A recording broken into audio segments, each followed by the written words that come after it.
Hello, Aries, Sun, Moon Rising, and Venus signs. Kamusta kayo? Sana po ay nasa mabuti kayong kalagayan. Welcome back po sa Star Tarot. At kung bago kayo rito, welcome din po kayo. Please subscribe, like, share my videos, and leave me a comment kung nakaresonate po kayo. Thank you.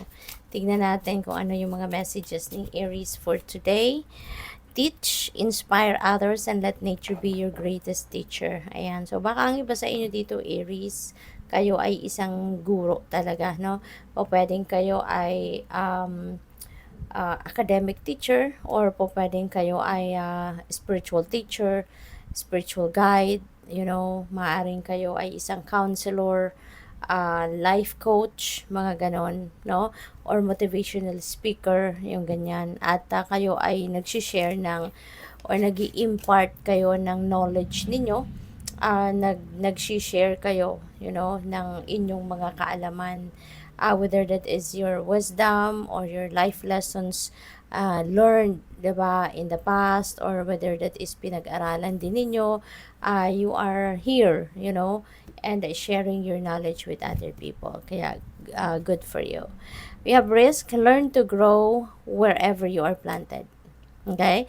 So, time na ngayon, para kayo ay mag-take risk. Now is the time na mag-adventure na kayo sa buhay, matuto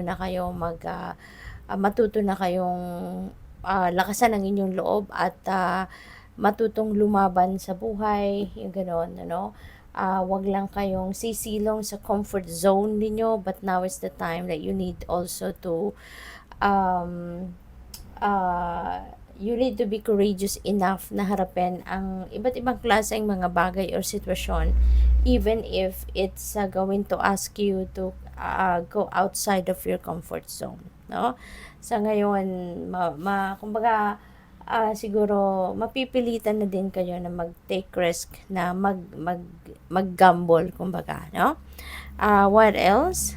We have grounded, keep to your roots, and stand taller than the trees. Ayan, so maybe kailangan mo din ngayon na ibalik, no, yung inyong sarili sa balanse. You need to ground yourself. You need to step back, no, na kahit saglit lang sa kung ano man ang inyong mga pinagkakaabalahan, para kayo ay makapagmuni-muni, makapagnilay-nilay, di ba? So that you can get back to your core. Okay? Kasi kapag grounded ka, mas tahimik, no, ang damdamin mo, yung isip mo, no, most likely walang mga mind chatter, yung ganon. So nasa balance ka, no, kapag kayo ay grounded, at mas nakakapag-focus kayo sa mga ginagawa ninyo, 'di ba? Yung mga ganon.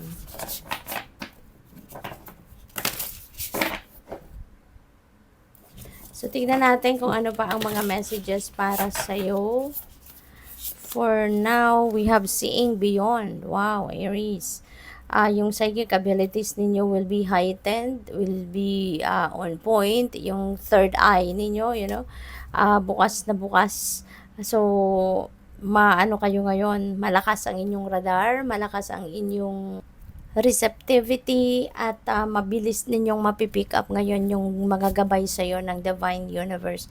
O pwedeng may mga intuitive messages, nudges, visions din kayong marireceive, or baka nagpapadala ang universe sa inyo ng signs, symbols, and synchronicities, no, to guide you on how you're going to navigate your current circumstances, no?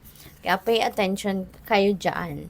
We have shining through. Wow. So now is the time for you to shine. Maaari, no, na yung pagte-take risk ninyo sa mga bagay-bagay or sa mga bagong opportunities na kumakatok sa inyo, maaring ito yung magpapalabas, no, ng inyong galing. Dito kayo dito kayo mag-shine, dito kayo talaga tawag dito kayo magpo-prosper, no? Kaya napakaganda.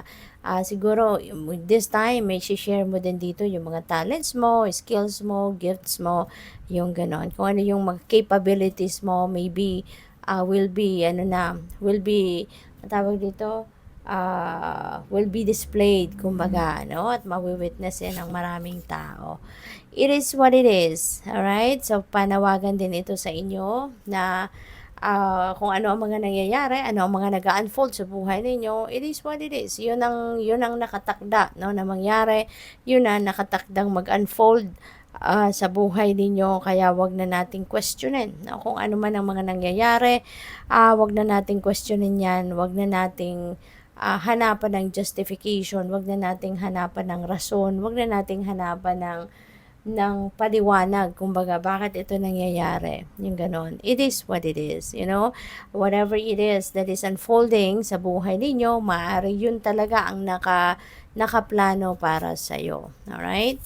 What else? We have a merry motive. Wow. So, siguro din sa ngayon, kung ano man yung mga ambitions ninyo, ano man yung mga ine-envision ninyo for yourself, mga plano ninyo, pangarap ninyo, yung ganon, maybe, kailangan din ninyong siguraduhin talaga na ito nga bang pinaplano mo, ito ba talaga ang gusto mong mangyari at a certain period of time, 'di ba? Be sure, no, of what you really want in your life. Be sure sa sarili ninyo kung itong ipinagdadasal ninyo, ito ba talaga ang gusto mo? Ito ba talaga, sigurado ka ba talaga? Yung mga hinihingi mo ba sa universe? Sigurado ka na? Are you ready once na binigay sa'yo ng divine? Kung ano yung pinagdadasal mo, are you ready for it? 'Di ba? Alam mo ba kung papaano mo yun i-manage? Alam mo na ba kung ano ang gagawin mo once na binigay na sa'yo ang pinapangarap mo or mga pinagdadasal mo?